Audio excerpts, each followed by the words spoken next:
빌립보서 2장 6절에서 8절 말씀입니다. 그는 근본 하나님의 본체 신앙, 하나님과 동등됨을 취할 것으로 여기지 아니하시고 오히려 자기를 비워 종의 형체를 가지사 사람들과 같이 되셨고 사람의 모양으로 나타나사 자기를 낮추시고 죽기까지 복종하셨으니 곧 십자가에 죽으심이라. 아멘. 할렐루야.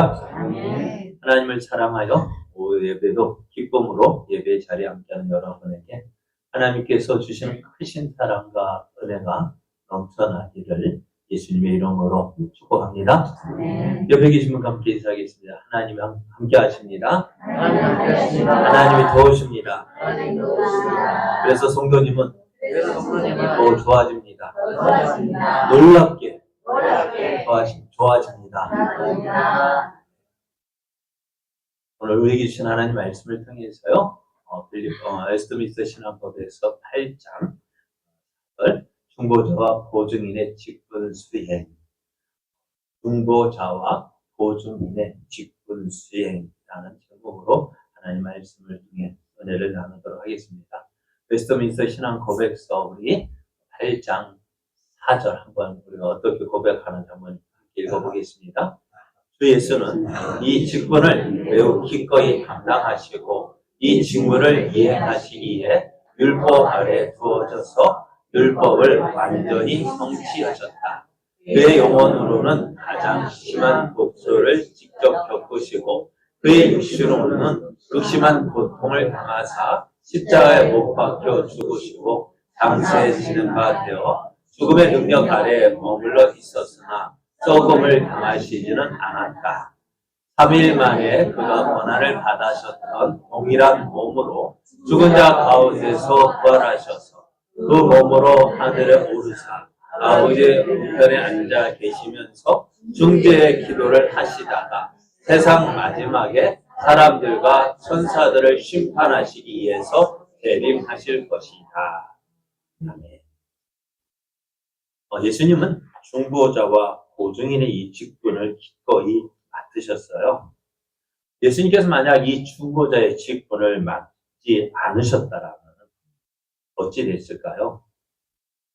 예수님께서 이 중보자의 직분을 맡지 않으셨다면 다시 표현해본 예수님께서 이 땅에 오셔서 중보자로서 어떻게 해요? 어떤 직분을? 그리스도라고 했죠. 히브리어로는 메시아, 헬라어로는 그리스도. 이것이 우리가 예수님의 그 기름 부음 받은 자라는 뜻이라 했는데요. 어떻게요? 기름을 누가 받아요? 선지자, 제사장, 왕. 예수님께서 이 땅에 오셔서 선지자로서 하나님의 말씀, 하나님의 뜻을 사람에게 전하시고 또 제사장으로서 사람을 모습으로 하나님께 나아가고 또 선지자와 제사장의 사역이 효과적으로 이루시게 왕의 권세를 가지셨다라고 말씀했어요. 만약에 예수님께서 이 땅에 오지 않으셨다면은 예수님께서 이 직분, 중보자의 직분을 맡지 않으셨다라면은 우리를 구원하시고자 하시는 하나님의 모든 계획은 물거품이 되고요. 우리의 구원도 불가능해지게 됩니다. 그러나 예수님은 기꺼이 사람의 모양으로 나타나시어 자기를 낮추시고 또 죽기까지 복종하심으로 이 중보자의 그 직분을 감당하셨고 그래서 어떻게 우리의 구원을 이루게 되었습니다. 그러면은 예수님께서 이 중보자의 직분을 수행하시기 위해서 오셨다고 했는데요. 그 중보자의 일을 어떻게 이루셨을까? 이 직분을 수행하시기 위해서 예수님께서 하신 일들이 무엇이 있을까요? 그것은 어떤 일을 하셨을까요? 그것이 우리의 신앙 고백에 잘 나타나요. 우리 신앙 고백이 뭡니까? 우리 신앙 고백, 사도신경으로 우리의 신앙을 고백하는데요. 우리 신앙 고백, 예수님에 대한 신앙 고백이 뭘까요? 우리가 사도신경으로 나는 전능하신 아버지 하나님, 천지의 창조주를 믿습니다. 그러면서 나는 그의 유일하신 아들 우리 주 예수 그리스도를 믿는다 고백하는 예수님 어떤 일이요? 예수님은 성령으로 잉태되셨고 동정녀 마리아에게서 나셨고 본디오 빌라도에게 고난을 받으사 십자가에 못 박혀 죽으셨고 장사된 지 사흘 만에 죽은 자 가운데서 다시 살아나셨고 하늘로 오르셔 전능하신 하나님 우편에 앉아 계시다가 거기로부터 살아있는 자와 죽은 자를 심판으로 오십니다. 이렇게 우리가 사도신경에 고백을 하죠. 예수님에 대해서 고백을 합니다. 그러니까 오늘 4절의 내용은요. 이 사도신경의 내용과 오늘 고백 우리가 공부하는 중보자와 보증의 직분 수행을 생각하면 우리가 이 고백은 예수님의 우리 사도신경으로 고백하고 있는 그 신앙 고백과 크게 다르지 않습니다. 예수님께서 중보자의 직분을 수행하시기에 하신 일이 뭐냐? 바로 예수님 우리가 사도신경으로 고백하고 있는 예수님에 대해서 고백하고 있는 그 고백과 크게 다르지 않습니다. 그러면은 예수님께서 이와 같은 일을 하실 때 어떻게 이 같은 일들을 하심으로 8장 1절을 보면은 하나님께서 자신에게 영원부터 주신 한 백성을 구속하시고 부르시고 의롭다 하시고 거룩하게 하시고 영화로워지게 하셨는데요. 이것은 이 일을 위해서 먼저 어떻게 되느냐?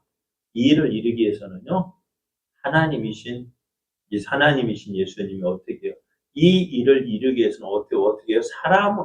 하나님으로서 그러니까 하나님이 하나님으로서 이 일을 감당하면 안 되는 누구로 오셔야 되느냐? 사람의 몸으로 오셔야만 해요. 왜? 우리가 사람과 똑같이 되셔서 우리의 모든 형편을 아시고 우리의 모든 것을 하나님께 알으셔야 되기 때문에 그래요. 전에 한번 말씀드렸죠. 인도에 선교하러 간 선교사님 이야기 말씀드렸죠. 선교사님이 인도에는 무엇을 믿을까요? 어떤 종교를 믿을까요? 예? 불교를 믿을까요? 힌두교를 믿을까요? 힌두교를 믿어요. 윤회선은 어디에서 나왔느냐 하면요. 윤회선은 불교에서 말하고 있는 것인데 사실은 불교에서는 처음부터 윤회선을 믿지 않았어요. 윤회선은 어디에서 나왔느냐? 힌두교에서 나왔어요. 힌두교에서 이 윤회선을 주장하냐면은 윤회선라면 인도에는 힌두교에서는 카스트 제도가 있어요. 계급이에요. 그러니까 하여간 귀족, 왕족, 귀족, 그리고 성직자, 그리고 하천민에 이르기까지 그것이 계급으로 되어졌어요.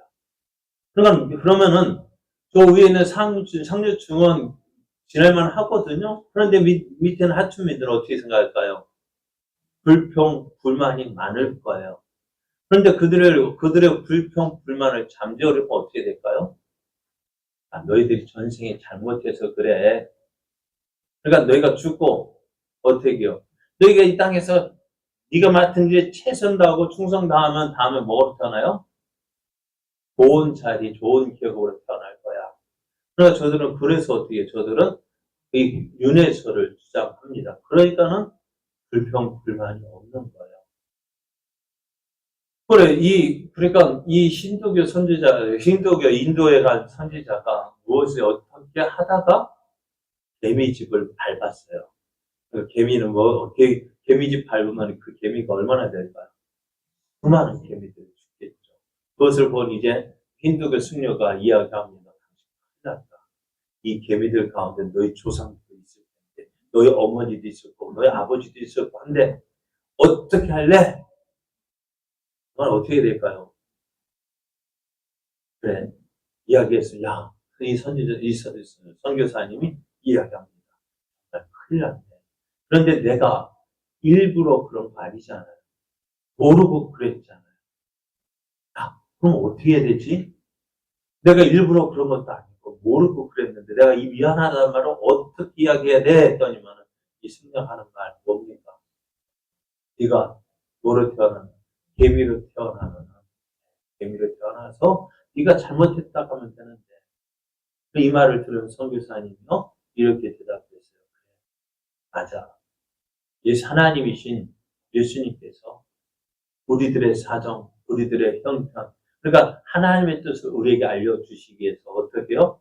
사람의 몸으로 오셔서 하나님 말씀을 우리에게 증거하셨고 또 우리의 사정, 우리의 형편을 하나님께 알리셔서 우리가 구원받게 하셨다. 이렇게 전도했다고 합니다. 그러나 예수님께서 이 중보자의 직분을 어떻게 하셨냐. 먼저는 사람으로 오셔야 했어요. 그런데 이것이 어떻게 될까? 하나님이신 예수님께서 사람으로 오신다는 것이 쉬운 일일까요? 어려운 일일까요? 어떨까요? 쉬울까요? 어려울까요? 네? 어떨까요? 저는 어렸던 것 같아요. 그러니까 이제 저희들은 유격을 별로 안 받거든요. 군대 가면은 1년에 한 번씩 유격 받죠. 보통 웬만한 군대 여름에 6월달 경에 유격을 받아요. 근데 저희들은 특수한 부대라서 유격도 뽑아서 갔는데 말년에 제가 7월 말에 제대하는데 6월 초에 유격 받으러 갔어요. 그래도 제가 그 31사단 와가지고 받았는데요. 제가 방공포 01번이더라고요. 제가 최고 짬밥이 많아서 1번 받았어요. 그런데 1, 2등 병 때는 군인 정신이 충만해가지고요. 뭐든지 빠릿빠릿하게 잘하는데요. 이제는 말년 병장, 이제 한 달 있으면 제대할 그 병장이 군인 정신이 있을까 없을까요? 없어요. 흐느적. 예비군보다는 조금 못하지만 어떻게 했어요? 빠릿빠릿한 게 아니더라고요. 몸도 축 늘어져가지고 그래가지고 2박 3일 동안 했는데 3박 4일 동안 하고 가는데 뭐 하다 가냐면 그냥 식기만 닦고 갔어요. 하루는 그래 열심히 한번 해보겠다 싶어가 갔더니 맨날 오리걸음 시키고 막 이리 좌르글러 우르글러 막 PT제조 하다 보니까 못하겠다라고요. 그래가지고 손님한테 나 빠질 거야. 그래가지고 한자 분류해가지고 한자로 빠진다 해놓고 식기 닦고 왔는데 병장이요. 그 PT 받을 때에 그 PT 받는 조교들이 다 누구 밑일까요? 내 밑 아닐까요? 내 밑인데 자기들 부를 때는 야 김하사, 이하사, 하사하사 하는데 사실은 하사가 아닐까요? 1, 2등병 아니에요. 그런데 참 말년 병장이 걔네들 앞에서 시키는 대로 엎드려 뻗쳐 뒤로 굴러 앞으로 굴러 기상무 하려니까 참 그러더라고요. 그리고 병장도 이렇게 훈련 부르는 것도 쉽지 않은 일인데 아예 안 보는 게 낫지 해가지고 빠졌어요. 나 시기당번 한자 시기당번 아주 빠졌어요.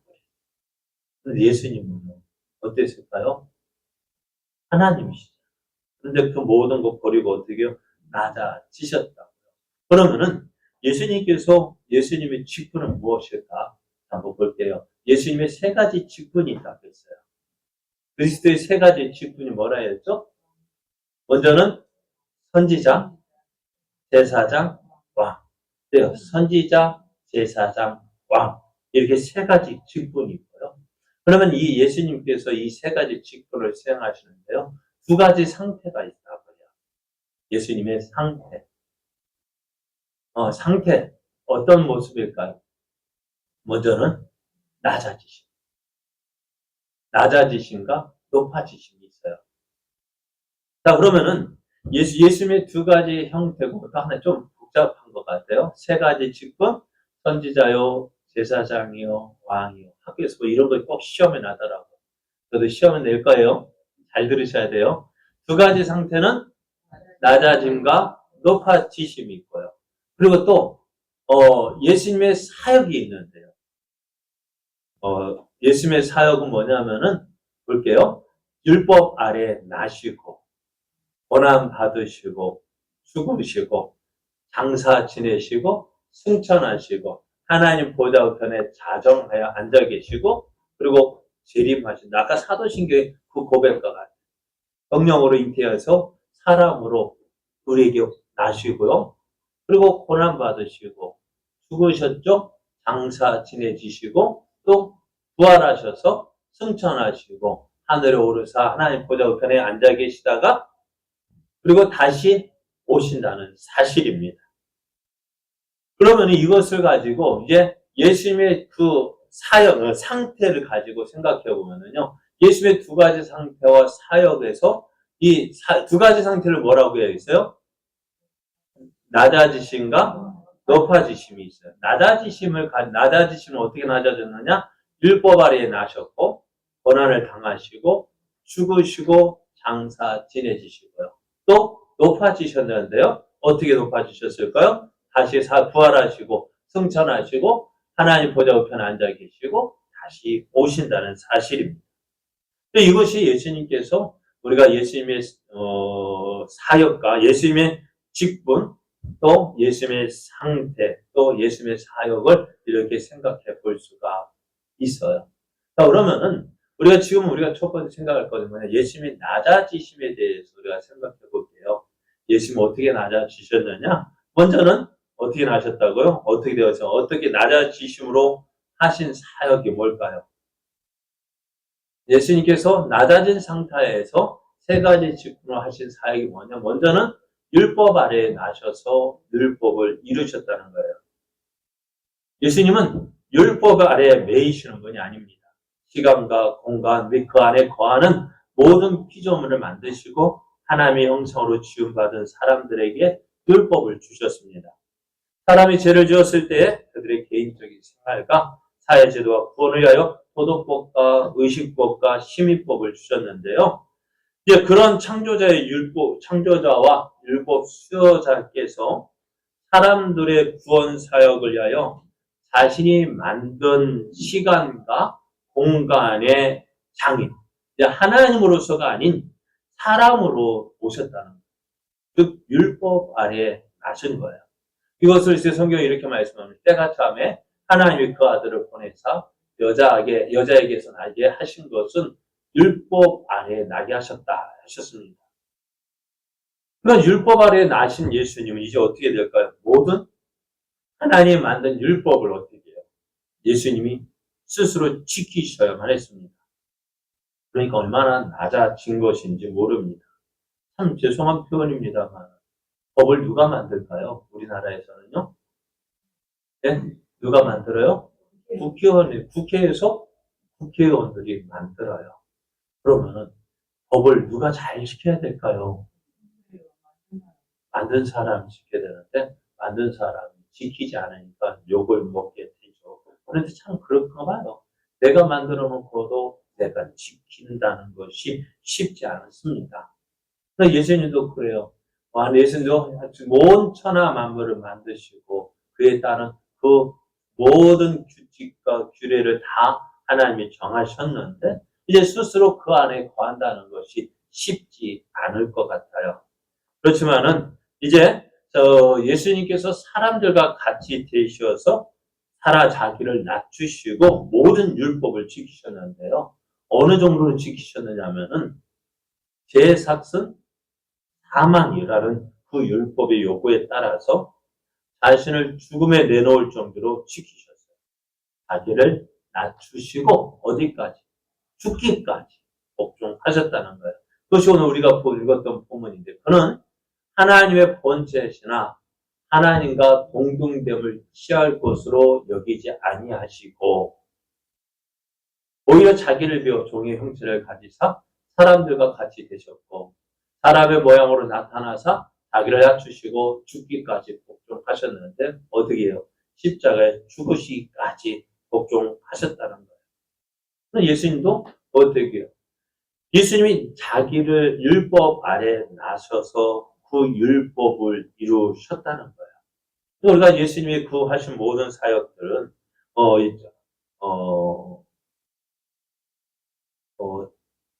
그 예수님이 오셔서 나는 뭐다? 나는 다른 사람 뛰어나되 그 율법을 무시할 수 있었음에도 불구하고 아니에요. 예수님도 어떻게 해요? 그 율법을 폐하지 아니하시고 그 율법을 이루기 위해서 오셨다고 했어요. 율법의 1.1회까지 다 이루기 위해서 오셨어요. 그러니까 예수 한번 보셔요.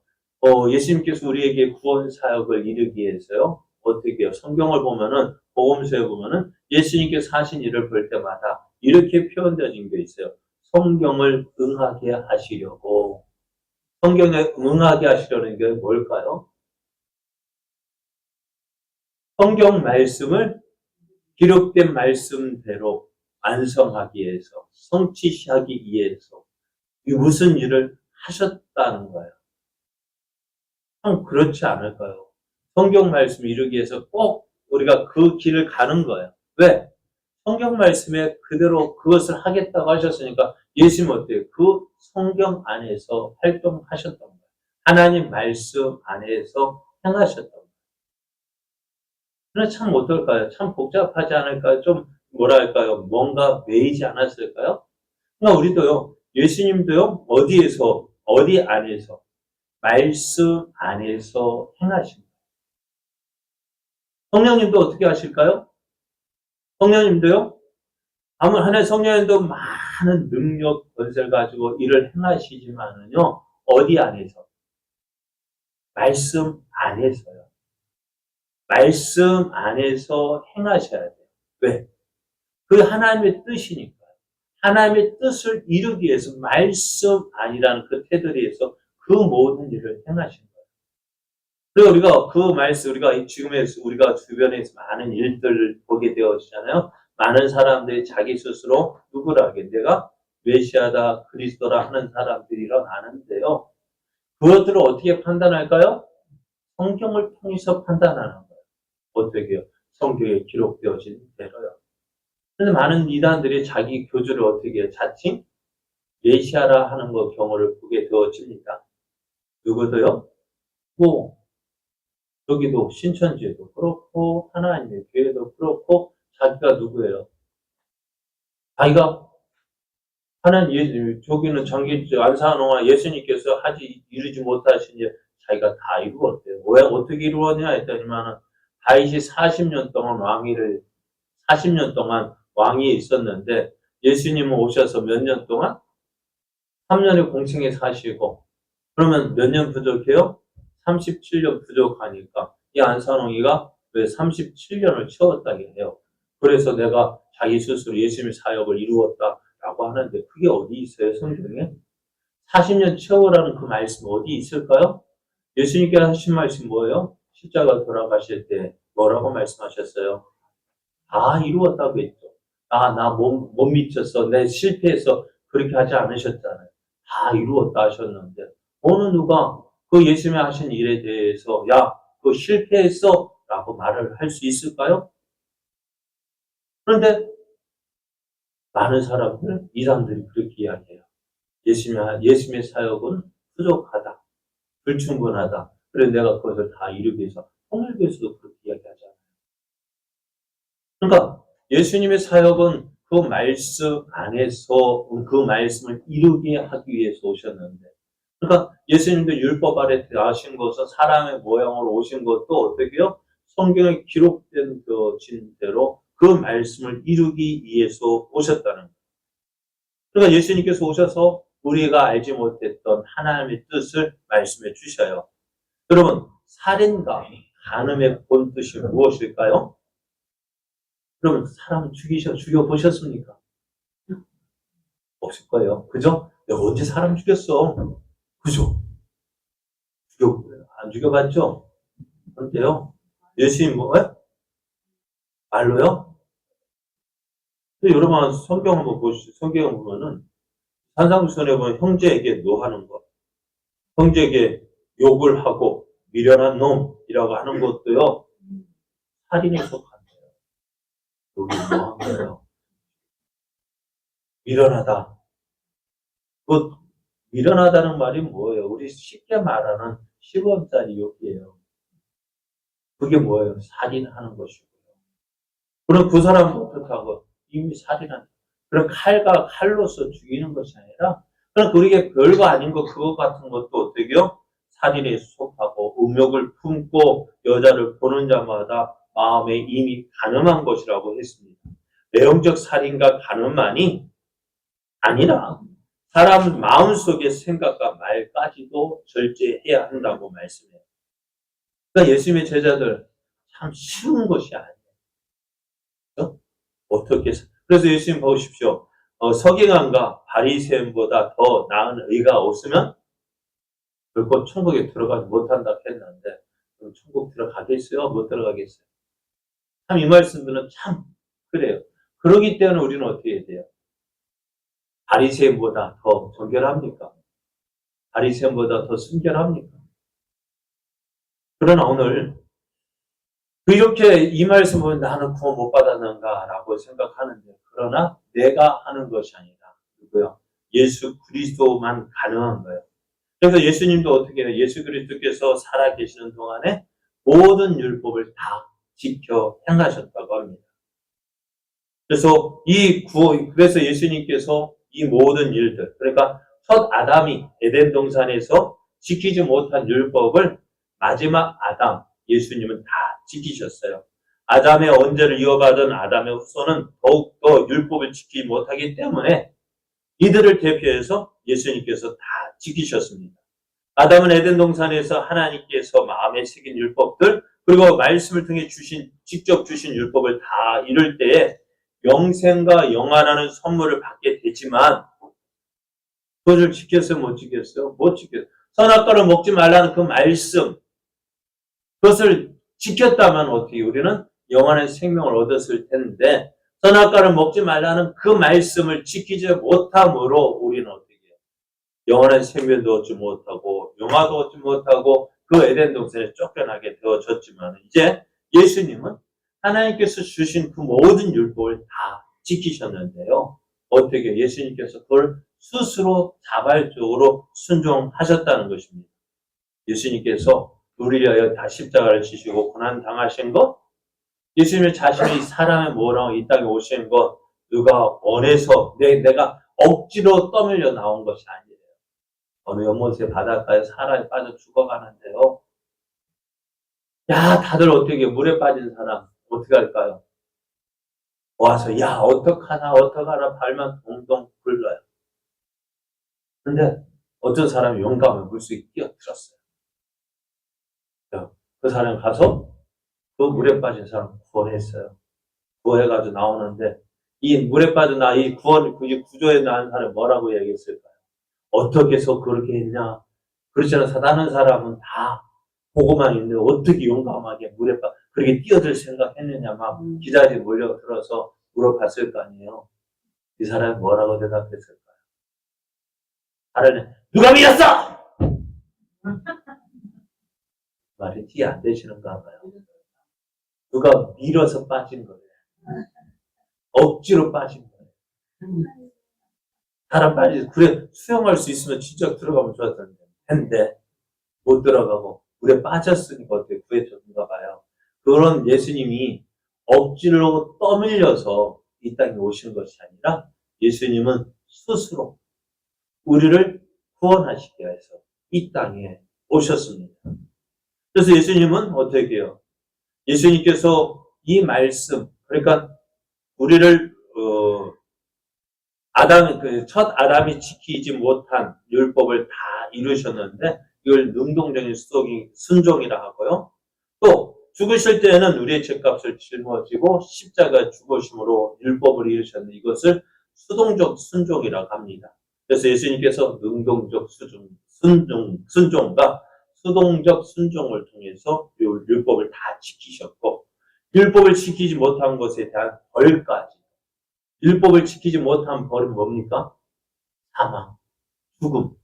그래서 예수님께서 죽기까지 순종하셨다라고 말씀해요. 그래서 율법이 사람들에게 요구하는 모든 것을 다 이루셨다라고 말씀해요.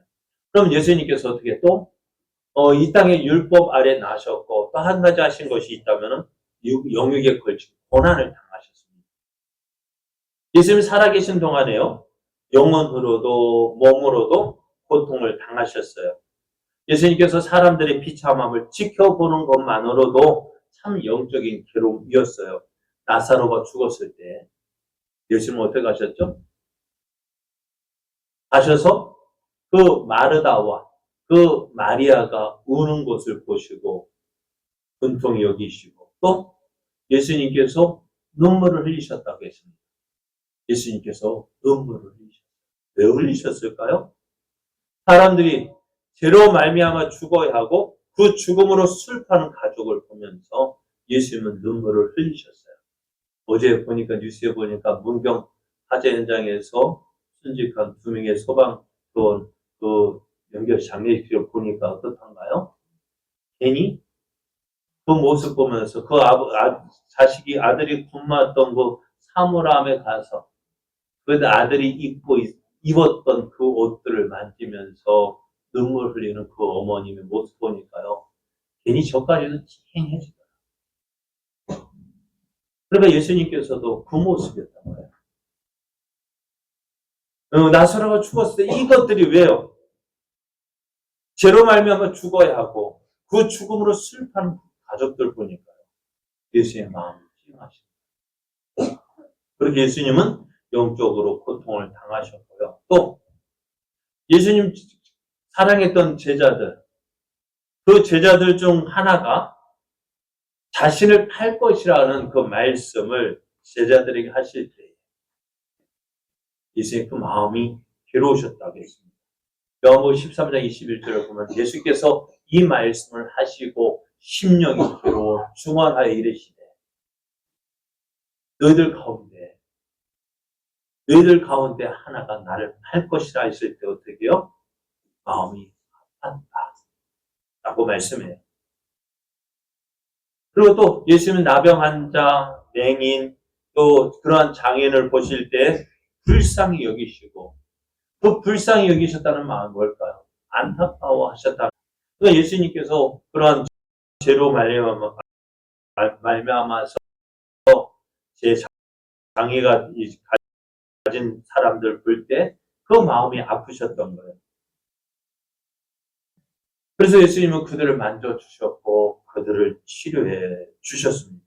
뿐만 아니라 예수님의 영적인 괴로움은요. 못 박히시기 전날 더 크게 나타나셨어요. 못 박히시기 전날 밤 어떤 일이 있었어요? 겟세마네 동산에서 기도하실 때에 예수님이 얼마나 괴로우셨던지 내 마음이 매우 고민하여 죽게 되었으니 너희는 여기 머물러 나와 함께 깨어 있으라. 누구에게요?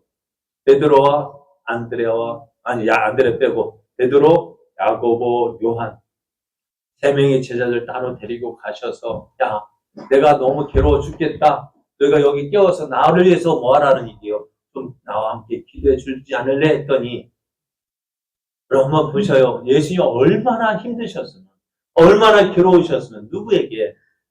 베드로와 야고보, 요한에게 기도 부탁을 하시는 거예요. 어떤 상태였을까? 예수님 보실 때 베드로, 야고보, 요한 모습 보시면 어떤 모습일까요? 어떤 모습일까요? 그러니까 어떤 베드로, 야고보, 요한이 의지할 만한 대상일까요? 네? 힘이 있을까요? 아주 그렇지 않아요. 그런데 어떻다나 너무너무 힘드셨다. 예전에 보면 어머니들 지금이야 가로등이 참 많았지만 옛날에 어땠어요? 가로등이 그리 많지 않았죠. 많지 않으니까 왜 많지 않았을까요? 물론 경제적 사정도 그렇습니다만은 전기가 별로 없어서 그랬을 거예요. 지금은 전기가요? 어떨까요? 저는 그래요. 우리 어머니들 혼자 가지고 그냥 가면은 어둡게 지내는 거 보면 참 그래요. 그래 불도 안 켜고 현관도 2개짜리면 하나만 빼고 하나만 켜는 거 보면은 그러지 않아도 되는데 그거 옛날에는 배가트 써봤자 지금은 옛날엔 배가트 그 불이 발자는 지금은 35쪽밖에 안 되는데 2개 켜봐야 70W밖에 안 되는데 그 한 달 내내 켜봐야 비싸봤자 1,000원밖에 안 나올 건데 네? 많아야 1,000원, 2,000원 나오는데 그거 아끼겠다고 그런 습관적이랄까 왜 안 해도 저는 제 방에는 항상 밝게 살아요. 조금 어두우면 마음에 안 들어요. 밝아야 돼. 그래서 옛날에는 어두우니까 어떻게 했을까요? 뭐 의지할 때 그러니까 누구 안고 갈까요? 먼 길 가려면. 갓난아기 젖먹이라도 업고 가야 든든하죠. 그 갓난아기가 무슨 힘이 있다고요? 갓난아기 든든합니까?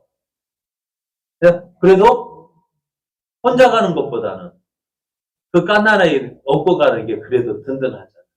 예수님도 너무 힘드니까. 너무 무서우니까 어떻게, 아니, 우리 왜 그래? 왜 갓난아기 업고 무섭고, 그죠? 두렵고. 그래도 뭔가 의지할 게 등에 있는 악이 그래도 있으니까. 그래서 그것처럼 예수님도 누구를 데리고 베드로, 야고보, 요한 그래도 좀 나 좀 같이 좀 있어 줄래? 그들 그래 너무나 힘들었으면은 그들을 붙잡고 좀 깨어 있으라 말씀하셨지만은 어떻게 했을까요? 그들은 그 예수님이 그러니까 얼마나 힘드셨어요. 그리고 그 나가서 기도하셔서 얼마나 간절히 기도하셨던지 어땠어요? 땀방울이 핏방울같이 되셨다 했습니다. 그럼 예수님이 어떻게 해요? 이렇게 큰 고통을 당하신 거예요. 그 고통을, 그래 얼마나 고통당하시면 예수님께 십자가에 못 박히 하늘 향해서 뭐라고 외치셔요? 그래 엘리 엘리 라마 사박다니 나의 하나님 어찌하여 나를 버리셨나이까? 고통을 당하셨다는 거예요. 예수님께서 이렇게 영적으로 고통당하실 뿐만 아니라 이 몸으로도 지금 고통스러운 고난을 겪으셨는데 예수님께서 잡히시던 그날 밤에 대제사장들 어떻게 했어요? 대제사장과 서기관들이 예수님을 잡아갔을 때에 그들이 어떻게 했을까요? 예수님을 보고서 네가 예수야? 네가 나사렛 예수야? 하면서 예수님의 얼굴에 침 뱉고 뺨을 때리고 주먹으로 치고 그러면서 이야기합니다. 뭐라고 이야기하냐면 야! 우리에게 선지자 노릇하는 너를 때린 자가 누구야? 한번 맞춰봐! 그건 그렇게 하는 거예요. 거룩하는 거예요. 그리고 빌라도가 예수님을 십자가에 못 박기로 결정한 뒤에 로마 군인들이 어떻게 했을까요? 간정 안으로 데리고 가서 옷을 벗기고 홍포를 입혔어요. 홍포를 왜 입혔을까요? 홍포는 당시 어떤 사람들이 입었냐면 고위 왕족들이 입었던 옷이에요. 조롱하기 위해서 붉은 옷을 입혔어요. 그리고 가시관을 엮어서 머리에 씌우고 또 손에는 갈대로 손을 들리면서 이야기합니다. 조롱합니다. 유대인의 왕이 평안할지어다. 그 앞에서 유대인의 왕이 평안할지어다 하면서 조롱합니다. 때립니다. 머리를 치고 기롱 다음 홍포를 벗기고 거기에 어떻게 심한 채찍질을 했어요. 채찍질을 할 때마다 어떻게 되었을까요? 온몸이 찢어지고 갈기 찢어지고 살점이 떨어져 나가고 그런 고통을 당하시고요. 그것뿐만 아니라 십자가에 못 박히실 때 사람들이 뭐라고 이야기하느냐? 야, 네가 만약 하나님의 아들이라면 자기를 구하러 십자가에서 내려와봐라! 라고 합니다. 이런 모든 일들을 예수님께서 당하셨다는 거예요. 그러나 예수님께서 어떻게 해요? 우리를 위해서 이 모든 일을 어떻게 해요? 영육에 걸친 고난을 당하심으로 예수님께서 사람으로 오신, 그러니까 이 땅에 오신 그 낮아지신 상태에서 이 모든 일을 행하셨다 말씀해요. 예수님께서 행하신 일, 율법으로 오셔서 예수님께서 행하신 일이죠. 다시 한번 정리해 볼게요. 예수님의 그리스도의 직분의 세 가지 직분이 뭐라 했어요? 세 가지 직분, 선지자, 제사장, 왕의 직분이고요. 이것이 예수님께서 이제는 두 가지 상태가 있다 했는데 뭐가 있어요? 낮아지심과 높아지심이 있다 했습니다. 그리고 예수님께서 이 사역이 있는데 어떤 사역? 율법 아래 나셨고 고난 당하시고 죽음 당하시고 장사 지내지시고 부활하신 성천 하늘에 오르셔서 보좌 우편에 앉아 계시고 재림하시는데요. 이 두 가지 상태, 낮아지심의 상태 오늘 생각한 것이 뭐냐? 율법 아래 나셨고요. 또 고난을 당하셨습니다. 그럼 아직은 죽음, 장사, 지내심이 남아졌고요. 또 높아진 상태에서 승천하시고 부활에 승천하시고 하나님 보좌 우편에 앉아 계시고 재림하시는데 우리가 지금 오늘 생각한 것은요. 그리고 예수님의 두 가지 상태와 사역 가운데 낮아지심을 배웠고요. 그래서 율법 아래 나셨고 고난을 당하셨다. 이 고난 당하셨는데 어떻게요? 영적으로도 고난 당하셨고 육적으로 고난을 당하셨다라고 우리가 오늘 생각을 했습니다. 그래서 예수님께서 우리의 중보자가 되시기 위해서 어떻게요? 중보자의 사역을 감당하시는데 어떻게 세 가지 이로써 어떻게요? 선지자, 제사장, 왕의 사역을 감당하시는데 이 일을 이루기 위해서 먼저 낮아지셨습니다. 낮아지셨는데 어떻게 율법 아래 나셨고 고난을 당하셨습니다. 그렇게 하심으로 왜 이렇게 하셔야 됐을까요? 우리의 구원을 이루기 위해서 이렇게 오셨습니다. 그래서 우리가 이 예수님의 낮아지심을 통해서 우리가 구원받을 수가 있습니다. 우리를 이처럼 하나님께서 사랑하십니다. 우리를 이렇게 사랑하신 하나님을 믿고 이제 우리가 하나님을 더 사랑하는 자 되어지기를 예수님의 이름으로 축복합니다. 우리 함께 찬송하실 때요.